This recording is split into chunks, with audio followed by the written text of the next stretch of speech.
how do we know how old something is? For people, we'd ask to see their birth certificate. For trees, we'd count the rings. But how do we know how old a fossil is? Fossils have their own internal clock. Scientists can read it by looking at the ratio of two different types of carbon atoms. Of course, every living thing is made of carbon.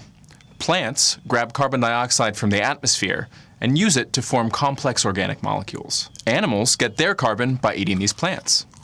But there's more than one form of carbon.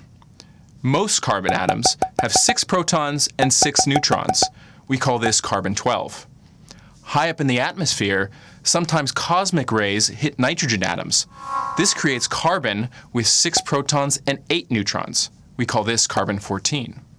Carbon-12 and carbon-14 behave alike, but carbon-14 has one unique and important attribute. It's unstable. So once an animal dies, the carbon-14 in its body will start to go away. Every 5,730 years on average, about half of the carbon-14 atoms will decay into nitrogen. This is its half-life.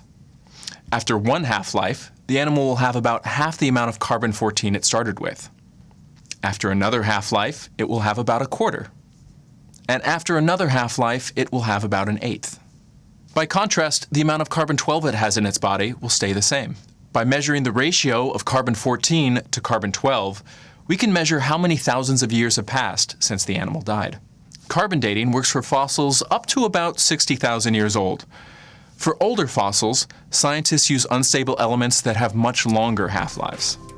For Scientific American's Instant Egghead, I'm Michael Moyer.